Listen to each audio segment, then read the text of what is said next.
Yo, this is Diamond D, and I'm here with my man Crazy Drayz on the Producer Podcast.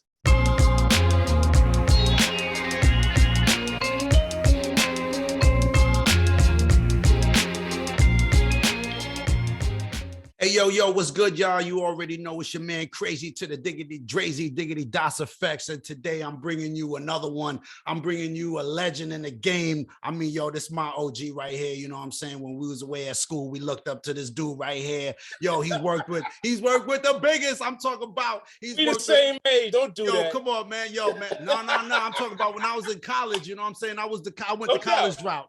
You know what I mean? Yo, I'm talking to the one and only, yo. I'm talking to this brother right here. Listen. Yo, Drayz, what's up? Like what's this? Up, we talking to Diamond D today. Listen to this, y'all. Yeah. I had to start it with that, D. Yo, what's good? Thanks for joining the show, cousin. Yeah, man. Good to see you. Good to see you.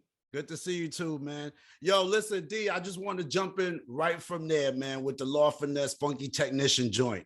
All right. So boom. The reason why, so that came out in 1990, right?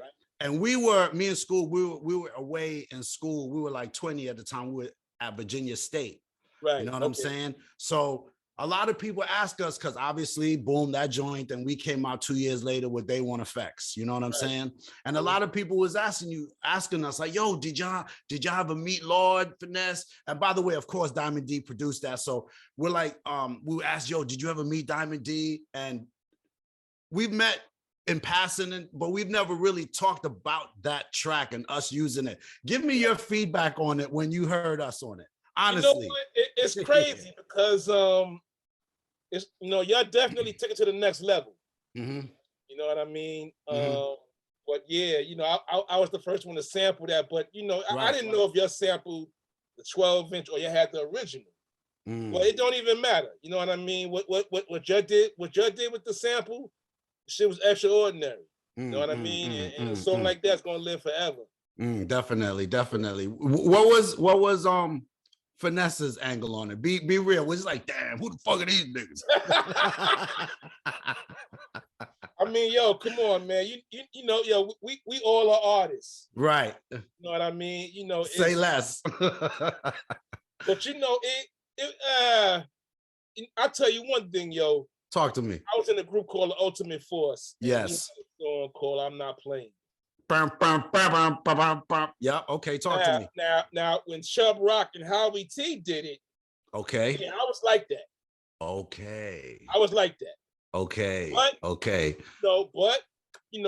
I give them their props and their record label. You know what I mean? That their version went further. Right. I remember watching them on Soul Train. I was like, at the least, I knew that the samples that I was picking were a little special. Got you. Even early on, at that point, that's like 1990. D, let me tell you my perspective on it. We away in school, right? It's 1989, 90. Back then, when you go out of state, when you go OT, you don't really know what's happening up top like that. You know what I'm saying? Until you come home, yo, what's cracking? What's popping? Oh, yo, this what's on the radio. You get the mixtape. It's not like now. It's not like now. So when we was down in state, when we heard the James Brown loop, and my man Marcus gave it to us on campus after we got discovered by EPMD, we started, we need beats, right? So when we got that beat, and Scuba probably tell you better than me because I got a bad memory, but I wasn't even thinking like, oh shoot, Finesse rhymed on this. Maybe we shouldn't do it. Yo, dog, we was rhyming on anything moving. You feel me? Okay. That was our thing. We was rhyming on anything moving. We was like, son, EPMD just told us we need 9 more records. You know what I'm saying? So we was just, it wasn't even like, man, Finesse used it. We ain't even. Who produced it for you? Who produced it? Did y'all produce it? Yeah, well, in a way, because my man Marcus, he went to state with us. Okay. He had the loop. Right. But I think his loop did a little extra and went on and did, how you can, right. So when we got it from him, P and they did the business and he was out the picture, we had the loop, but then what we did was we added the drum roll in the beginning, and we added, so that's why it says produced by Das EFX. Yeah, because we took it, and my man Derek from Solid Skin, you know how, now let's add this to it, let's take that from it. It was one of those, you know what I mean? Right. You know, back then it's a group, it's a room full of niggas in the room. Yo, what about if we do it like that? What about if we do it like this? You know what I mean? But ultimately, my man Marcus, I got to give him credit from State. He brought the loot to us. Okay. You know what I mean? Yeah. But yeah, I always wanted to get. Yo, she was a classic. She was a classic. She was a classic. That's why we all in the game. She was a classic. You know what I'm saying? Yo, D, a lot of people don't, and they should, but hip hop is crazy. They don't know, like, you did a lot, you know what I'm saying? But let me just, yeah, they don't even know, you know what I'm saying? They just think stunts, blunts, and hip hop. But if they think that, let's just start with that. You know what I'm saying? Let's just start with stunt, blunts, and hip hop. That came out in '92 when we came out. Right. So we was looking around at who else was coming out, and yo, D, let me tell you, I'm sure you already know that shit is a stupid classic. Did you know you was making a classic, man? I didn't. You know, I was just trying to make a bunch of songs that I fucked with at that time. You know what I mean? You know how it is when you're making an album. All you could do is just put your best foot forward. Right. And then once you release it, it does what it does. But it's crazy because when it came out, you know, it made noise, but it's not like it went gold out the gate or nothing. You know what I mean? So like, for everybody to be praising it, you know, I don't even know if it went gold yet, or it probably did now. That's gold, bro. Yeah, but you know, I don't think it's platinum. It's almost like cult-like. It is, but yeah, it definitely influenced a lot of people from what I was told. So, you know, what was your favorite track off that album? What do you perform off that album? What was your joint? Damn, probably Check 1 2. That's my joint. Yeah, that's my joint. And you know that's our thing. Microphone check. You know that check 1 2. Right. So when we heard that, we was like, yo, my other joint is Red Light, Green Light, and Out of Here. Yeah. That whole album. I've never performed Red Light, Green Light at a show. Whoa, why not? I just didn't. I don't know. It's just it never made the set list. Nah, that should make the set list, D. You should perform that whole fucking album. What you doing, man? I'm going on tour this summer. 30th anniversary. Let's do it. If we could jump on together. Oh, say less.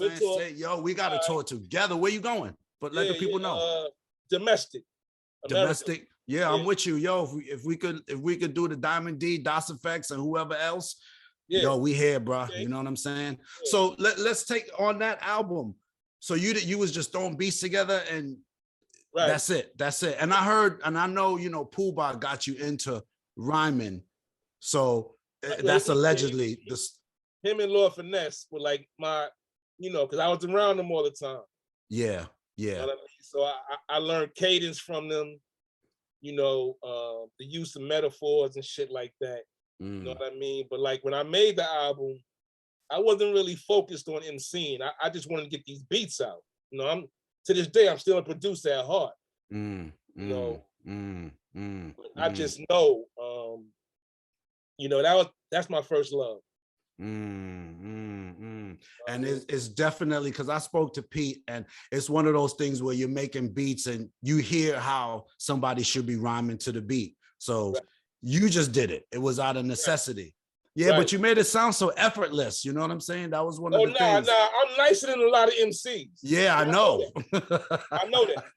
You know, I'm not even front. You know what I mean? That's just fact. Yeah. Yo, D, when you made that album, it's because, you know, you reading the credits and then people like, oh shoot, this dude did the whole album. What changed for you as a producer after that? Like, you know, did Mariah come calling? Who came calling? Nah, but you know, no, I'm gonna tell you, shit really popped for me after the Punks Jump Up to Get Beat Down. The Brand Nubians joint, okay. Right. So that's when and the first two Lord Finesse albums. And of course, you got a Flow Joe. This is 92, 93. Okay. Can I get a soul clap? Okay, you hit me with a lot. Let's take it to Joe, because that's the homie right there. You know, in case you didn't know, the flow is fat like Joe. You already know he was in the video and all that. So, yo, that bust it, check it. I mean, come on, man. You know what I'm saying? So gigantic. Yeah, and your sound back then, you know, it was muddy. What was because you come from the era of the, and we got to talk about this because this is my other question to you. Yeah, yo, D, let me just say, like, I found out it's a domino effect because I can't get, and some people get mad at me, but I can't get the same type of beats that I'm looking for because I found out that producers are no longer sampling like that because they don't want to pay the sample fee. You feel me? So, and I know that's true to a certain extent. Talk to me. Unless you know how to manipulate them. But a lot of them don't. Okay. You understand what I'm saying? A lot of dudes don't know how to manipulate it. So when you was, how has it changed for you and how have you manipulated it? Talk to me about, what do you mean by that? What I mean is, I don't want to call no producers out, but some of us know how to sample and you won't even know where it's from. That's just part of the game.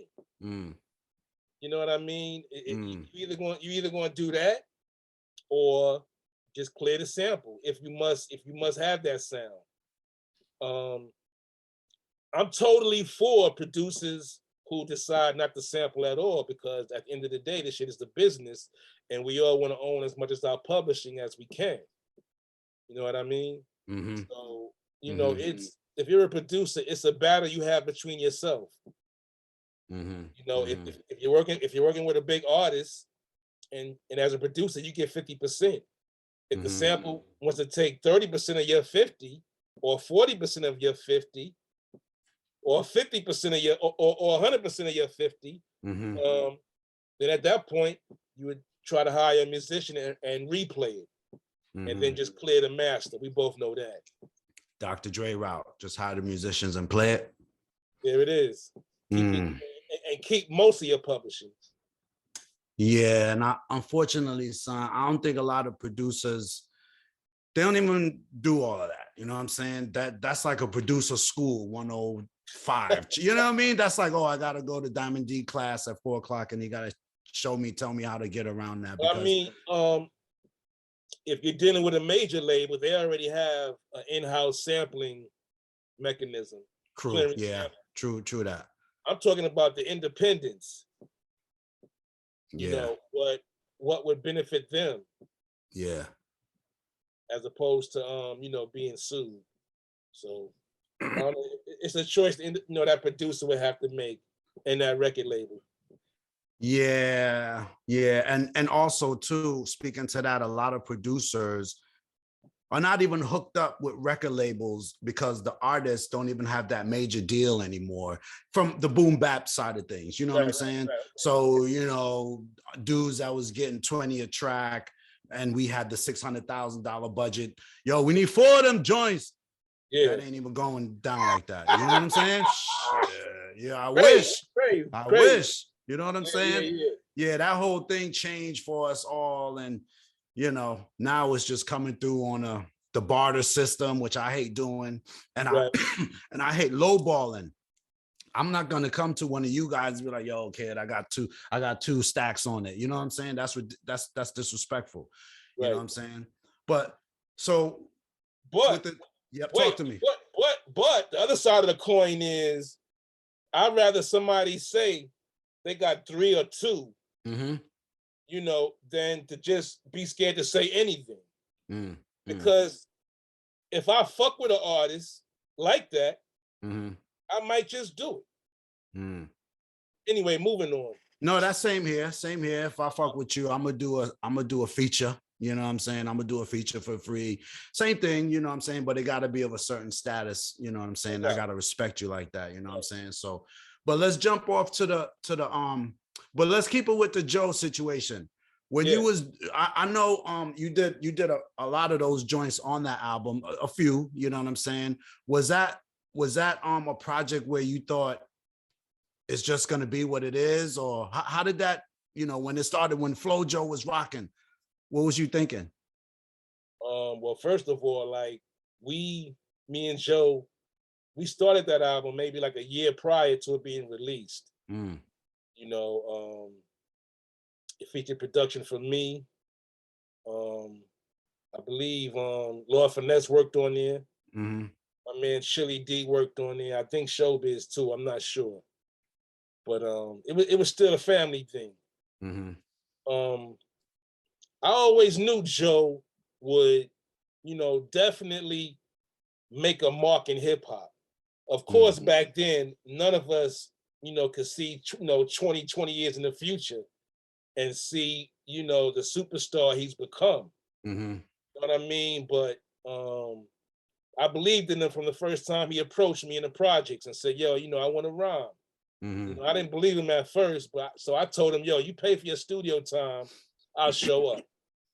You know, and nigga paid for his studio time and I showed up. You know, and that's really how it became about. And you've kept a relationship with him throughout the years. You were on Jealous Ones, Envy. You, for those who don't, and, you know, I don't want to go through, you know, piece by piece by piece, but you know, you got the long-standing relationship with Joe. You know, talk to me about the brand Nubians Punks Jump Up. I did a few shows with them, and when that come on, it's ridiculous. You know what I'm saying? And what's crazy, let me cut you off too. And what's crazy is because I think people, and I always say this, they could walk past you, D, in the supermarket, and they'd be like, I didn't even know that was Diamond D who did Punks Jump Up. And it could be blaring in the store, you know what I'm saying? Right. Talk to me. You know, it's crazy because before Punks Jump Up, they were on Stunts, Blunts, and Hip Hop. Day in the Life, Three Black Men, right? Right. Pooh wasn't on that song. Just by accident. It wasn't nothing purposely done. Lord Jamar said in hindsight, by them being on that song, A Day in the Life, it gave them the wherewithal to you know, see themselves without Pooh if it ever came to that. You know what I mean? So when it was time for them to do their album, I think I'm the only producer, the only outside producer on there, and I got to the album like late. You know what I mean? And I played the joints for them, and then in the studio we knocked it out. Yeah. That was all them. They just wrote it at the time. Punks Jump Up, Punks Jump Up, yeah. Let me throw out another name to you. Let me just throw out Sean Price out the blue. No doubt. Yeah, I know you worked with the God. How was that experience? That was cool too. That was on the Sean Price Master P. Right, the Master P mixtape. Did a song called "Get It Together." Yeah. You know what I mean? Yeah. He heard the beat, and he was like, "Yo, D, you know, if anybody purchase it yet, let's do something, you know, for the mixtape." You know what I mean? And you know, I was already into Sean Price and what he was doing, so it just made sense. Yeah, but I sent him the beat. He laid his vocals down, and then I laid mine down.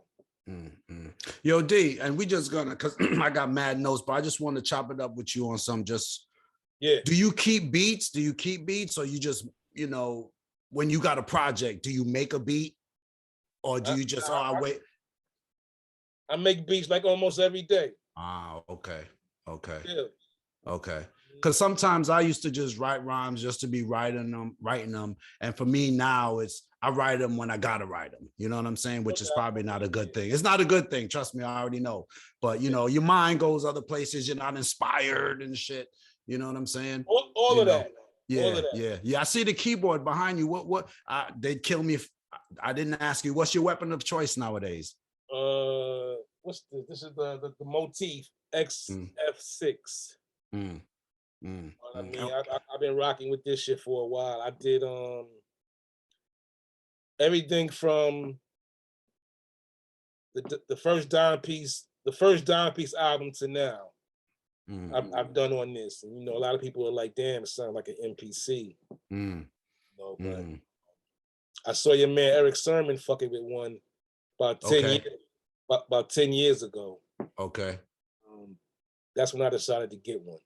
Okay. Okay. Is it a thing where producers like yourselves, y'all call each other and what you using now, or yeah, it's just a secret? Now, you know, I actually went to a session he had at his studio. Okay. And I saw it in there. I saw him getting busy on there. I liked how it sounded. I like how, you know, it's, you know, you can sequence on it, you can sample on it. You know, the bass lines are already built in. It's crazy. Did you do like a lot of the other producers? You put away your analog stuff and went straight digital? No. Nah, right? Yeah. Was it hard switching over though? Because, you know, whether if you're using Logic or Pro Tools,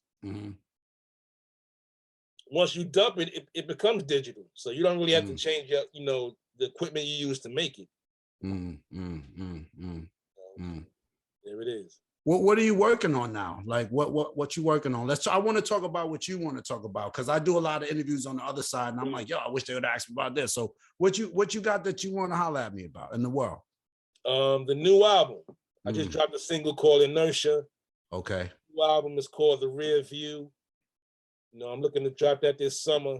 I got outside producers on there. I did about 70% of the album. My man Knox is on there. My man Focus is on there. My man Brady is on there from Cali. You know what I mean? I dropped the Gotham album last year with Talib Kweli. You know, and that was a tight album. Yeah, it was definitely a tight album. Yeah. I think working on the Don Piece 3 also. The Don Piece. Okay. 3. And the Don Piece catalog, and I've heard you say it wasn't supposed to be, but it just turned out to be, you know, Don Piece 2, you know, right. Tell the people what it is. Basically, it's you rhyming, but you have a lot of featured artists on there as well. Right. It's similar to what Pete Rock did with Soul Survivor. What High Tech did with High Technology, what Static Selector is doing. Okay. You know, you basically produce all of the beats, and you get some of your favorite artists, you know, to do their thing on it. Like Flex was doing. Right. You know, isn't that what Khaled does? Exactly. You know what I'm saying? Yeah. So and I salute you for doing that. Hey man, I mean, like I said, you know, I'll grab Scoob up and we'd love to come through and blaze one of them. You know what I'm saying? Yeah, we gonna talk. Yeah, we gotta talk, man. I already see. Yeah, we gotta talk. So that's your new thing, right? So you got the Dime Piece joint coming. Yeah, I'm doing one more label. Album. One more album, then that'll complete the trilogy. Oh, okay. And then what? Are you doing movie scores? What you moving on to? Commercials? I mean, I'm trying to get into that. You know, I'm gonna definitely look into that. Nah, I think I'm still producing. You know, but definitely want to get into doing commercials, you know, shit like that. I think it's a natural progression, bro. You know what I'm saying? Yeah, I've spoken to DR Period, and you know, he's always telling me about, yo, man, a lot of these commercials, people don't even know that's my beat. I'm like, oh, okay, say less. You know what I'm saying? And D, there's Europe. You know what I'm saying? People think just the States, yo, man, Europe is crazy with the hip hop. You know, I think I know you know that. Yeah. Do you tour a lot in Europe or no? Yeah, I tour in Europe. Okay, yeah, we should. Every 2 or 3 years. You don't want to burn yourself out. Yeah, we do it every 2 years. We go summer tour, winter festivals, come home. I just said every 2 or 3 years. Yeah, you know what I'm saying. Run over there every 6 months. They like, yo, just do it again. Just do it again. You know what I'm saying? So okay, so I want everybody to look out for those projects. Unfortunately, we don't have these big platforms anymore where you could be like, oh, Diamond D's on 106 & Park to come talk about his project. You know what I mean? Or he's on this show or that show. So I know we got to help each other try and get the word out as much as possible. You know what I'm saying? Like, because yeah. Talk to me about, if I throw this name at you, The Score with the Fugees. Good times, bad memories. Talk to me. Nah, you know, Wyclef approached me. We were at the Tunnel. New York City Tunnel, of all fucking places. Right. Like, yo, D, you know, I loved your album. I like your beats, I came to the studio. No, matter of fact, maybe a week later, him and Praz came to the 45 Kings house. Okay. Off the 45 King, he was staying on 43rd and 11th Street back then. And they came over there. I gave them the cassette tape. And the track that became The Score, the rough version was on the cassette tape. That's the one they picked. I came to the studio. We got busy. I laid it down. But when I laid it down, they didn't do their vocals then. When I came back, maybe like a week or two later, I heard their vocals, and then I put my rhymes on it, and it became the title track to the album. Next thing you know, you winning Grammys. No doubt, won a Grammy behind that. Where you keep your Grammy at? My mom's house. Oh, that's what's up. I feel you. I feel you. I feel you. You know, quick Fugees story. You know, the year prior to that, they were on tour with us. Right. Or 2 years prior when they did, what was it? You know. Right on Reality? Yeah, Booth, Boff, or something like that, whatever. Yeah. And they're on tour. Hold on. Talking about the Mona Lisa joint or before? Yeah. Nah, the before all of that. Yeah. So they're on tour with us in Europe. And every hotel we get to, they're waiting in the lobby. We're all checking in, and they just got a jam session in the corner, and Lauren is just singing. We used to just be like, yo, what y'all, because during the show they would do KRS-One songs, or they had basically one hit record, you know what I mean, at the time. And then they would, I'm not taking credit for it, some, but we'd be like, yo, y'all should sing. I'm trying to tell you, Lauren, you should sing. And at that time it was not allowed in hip hop to sing on the records.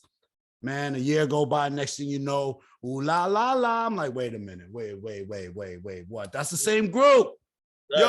Yo, yeah. So, you know, it's just funny how we pass paths with them. And next thing you know, you know. Did you see any of that happening? Did you tell them? Did you know Lauren was a singer like that, or? Nah, not really. I was only in the studio with them maybe like two or three times. Quick, huh? You know, only about 2 or 3 times. But you know, she definitely was the flavor of the group. Hands down. Yeah, even on the rhyme tip, she was giving them hell, you know. There you go. You know. Talk to me. I'm gonna throw another name at you real quick. Busta. Busta Bus. Yeah, Busta Bus. I know you worked with him on many projects, you know, from Genesis to ELE. Talk to me about working with the great God. Oh man, you know Bus, you know, high energy, dope MC, dope artist. You know, whenever me and Bus get together, it's always something good. You know, he called me about 2 weeks ago and he said, yo, D, I picked one of your beats and I tracked it out. But he said it's something that I had sent him a while ago. He said, yo, is it still available? I said, yeah, it is. He played me this joint. It's like maybe like 2 weeks ago. It sounds crazy. You know what I mean? So hopefully it'll make the album. We'll see what happens. Okay. Yeah, Bus is mad up. What's it like recording with him? Is he a one take type of dude, or rhymes already written? What's it like in the studio with Bus? You know, I never really been in the studio with Bus when he laid his rhymes. I always came back and, you know, the picture was already painted. You know what I mean? So, okay. Shit, I mean, you can't deny his talent. Yeah. Do you prefer it like that, or you prefer to be there when as a producer, it don't really bother me. Okay. You know, because, you know, if you're already a dope MC, you know, you don't need me to tell you what to do on the fucking microphone. You know what I mean? So, you know, it's like, you know, when I sent Snoop the beat that he that, you know, on that song that he's on the Dime Piece too. Okay. You know, he sent me back the vocals, and you know, the shit was already immaculate. You know, certain artists, you know, you ain't really got a coach. Yeah. And times now you could fly the vocals to the, I mean, you know, fly the vocals back, send them the beat. So I know for time purposes, you know what I'm saying? So yeah, I feel you. I mean, I prefer to be in the studio with me personally, I prefer to be in with the producer, just so I could, you know, get his feedback, like, yo, what'd you think about it and shit like that, you know what I'm saying? Talk to me about working with my homie on the West Coast, Xzibit. I know you worked with him. Yeah, you worked with him at the Speed of Life. At the Speed of Light, no doubt. Yeah, that was yeah. on his first album. Yeah, you did what? I think Bird's Eye View. I did Bird's Eye View. Yeah. That's one of the best joints on that album. Yes, sir. But I met Xzibit, of course, through the Liquid crew. Okay. When I did Next Level for the Alcoholics. Yes. So it kind of bled over to Xzibit. You know what I mean? And Xzibit and Style, I got Xzibit and Styles P on the Don Peace 2 album. Children of the Ghetto. So, we still work together. Was you out there for that one? Did you go out to Cali for that one? No, I emailed him the beat and shot me back the book. Okay. Yeah. Is that how you prefer to work though, or is it just time consuming to? It ain't really necessary. Okay. When with people who've been rhyming for 20 years, you already know what to do. All you need is the beat. You already know. If I sent you a beat, I ain't gotta fly over there. Right. I say, yo, Dre, do what you do. Send me back the verse. That's it. You know what I mean? And then when it comes back, I can make my comments at that point, if any. Yeah. Yeah. I feel you. Was it the same? I know you worked with Too Short too. Was it the same way? Just sending him the joint? I was actually in the studio for that. Did he have the hose in there? Shut your mouth. Short my dog.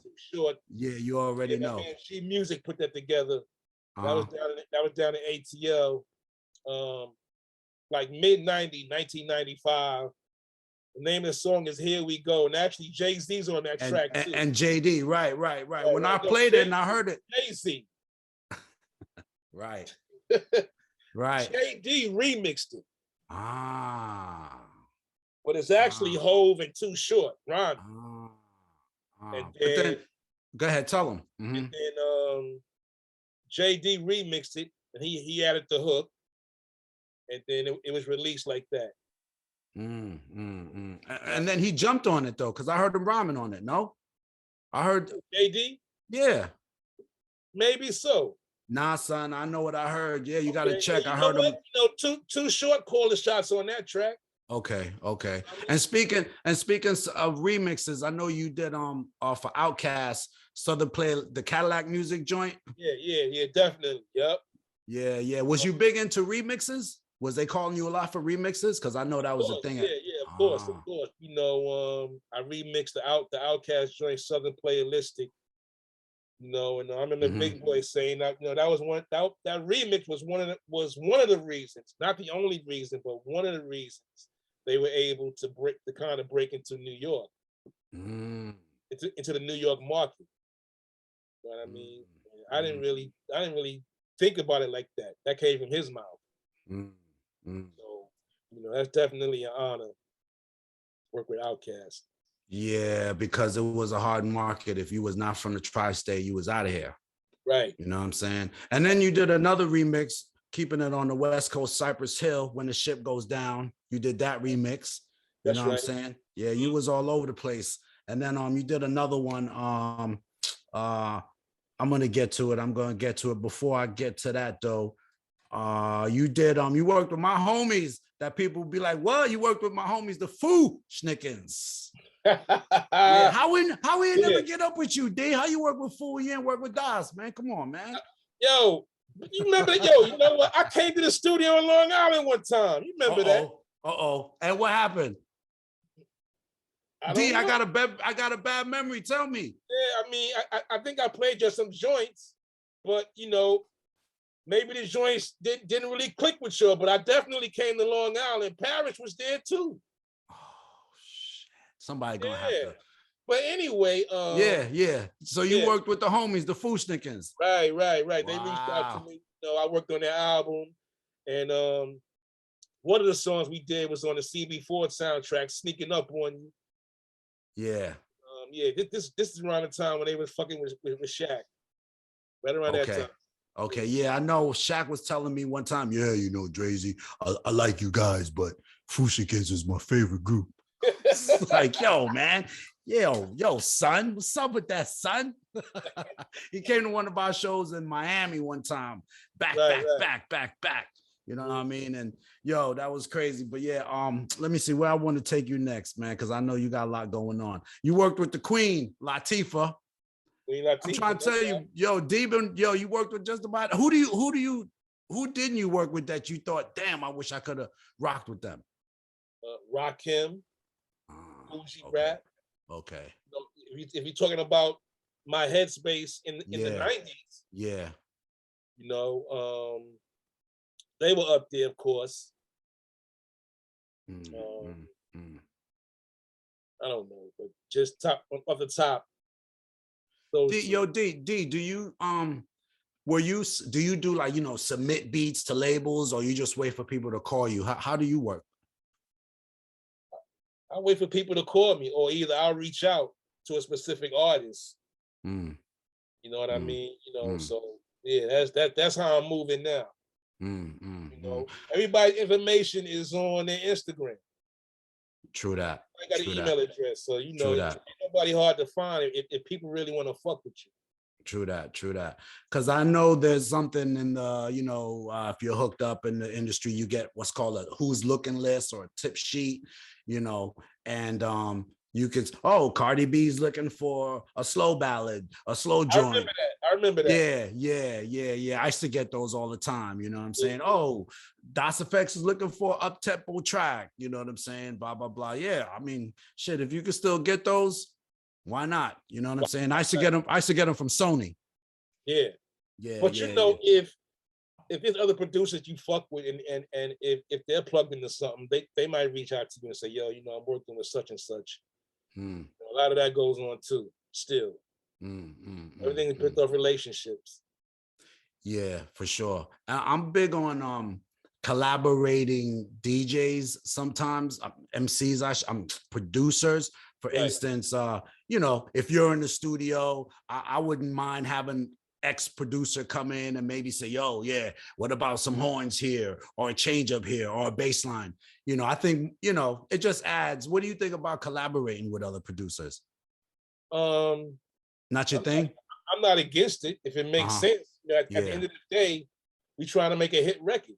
Yeah. Record is big enough, you know, it'll be enough money for everybody. You know what I mean? So, you know, you gotta leave your ego at the door and put the music first. Yeah, I definitely think if you could bring something to the table, bro, I don't care, you know, because there's the debate, you know, yo, MCs should write all their rhymes and blah, blah, blah. But I've been in the rooms with Scoob and maybe Parrish, and yo, what about this line? Or P's walking by, yo, he throw me a line or a hook. We'll take it. You know what I'm saying? We worked with Aguilar, one of the craziest producers out here. You know what I'm saying? He stayed with us for a while, and Aguilar, he could rhyme his face off. You know what I'm saying? And he was, the Don Bishop, he nice. The Don Bishop. You know what I'm saying? So yeah, I always think collaborating, yo, you just, why not? You know what I'm saying? Right. You know, yo, D, before we wrap it up, talk to me. Big L. The people want to know, what's your relationship? Big L, I mean, you know, DITC. Taken Too Soon. One of the best. You know, did you ever hear that freestyle with him and Hove on the Strep Barbito show? I probably did, bro. You know, we did Barbito many a time, so yeah. You know, he was holding his own against Hove back then. Yeah. He came from he's more like, he was the punchline era. Yeah. You know, Big L said Lord Finesse was one of his favorite rappers, and it ain't, you know, it's not hard to tell. You know, that punchline shit. Right. You know what I mean?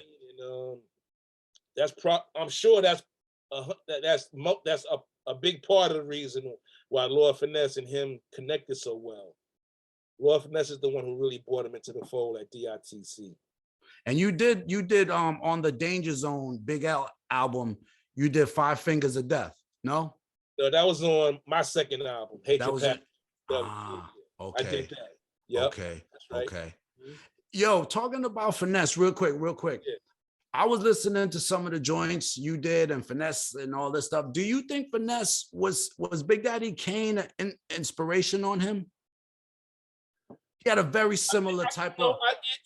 probably. But, you know, Finesse had his own shit. He had his own shit. But, you know, I was around Finesse. You know, he played a lot of big, you know, we all played a lot of Big Daddy Kane records. You know what I mean? We danced to them shits. We played them shits at parties. You know, we all like teenagers back then. Because Kane was, for me, I tell Kane all the time, I owe him half my royalties because I wouldn't be rhyming if I wasn't, you know, I come from the Kane school. So yeah. I was listening to some of y'all records and I was like, oh, okay, yeah, some Kane in here, you know, some greatness in here. I can hear it. You know what I'm saying? No doubt. So I mean, I think we covered everything, my man. Like I said, before you go, let the people know, like, what's your passion right now? What you got going on in case they missed it a couple of minutes ago. Well, first of all, you can reach me at Diamond DITC on all my social media platforms. Diamond DITC, one word. Yeah. You know, I'm working on the new album, the new solo album. It's called The Rear View. I just dropped a single called Inertia. You can peep that on YouTube right now. And also look out for the Dime Piece 3 album, possibly another album with Talib Kweli, a Gotham 2 album. And I got an artist I'm working with called Blake Moses. Okay. Yeah, just look out for those joints. That's hip hop? That's what I'm wrapped up into right now. That's hip hop? Blake Moses is hip hop? That's a hip hop joint? Artist? It's like neo soul hip hop. Okay. He's singing over like you know, beats. Okay. Speaking of singing, D, yo, have you ever thought about straight R&B in it, pop music in it, or? I mean, I would, you know, if the opportunity presented itself.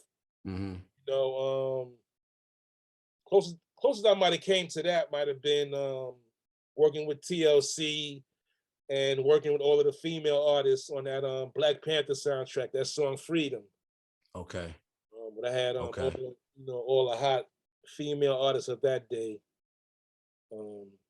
But yeah, I definitely would if it presented itself. And the name of that joint on the Black Panther? It's called Freedom. Freedom.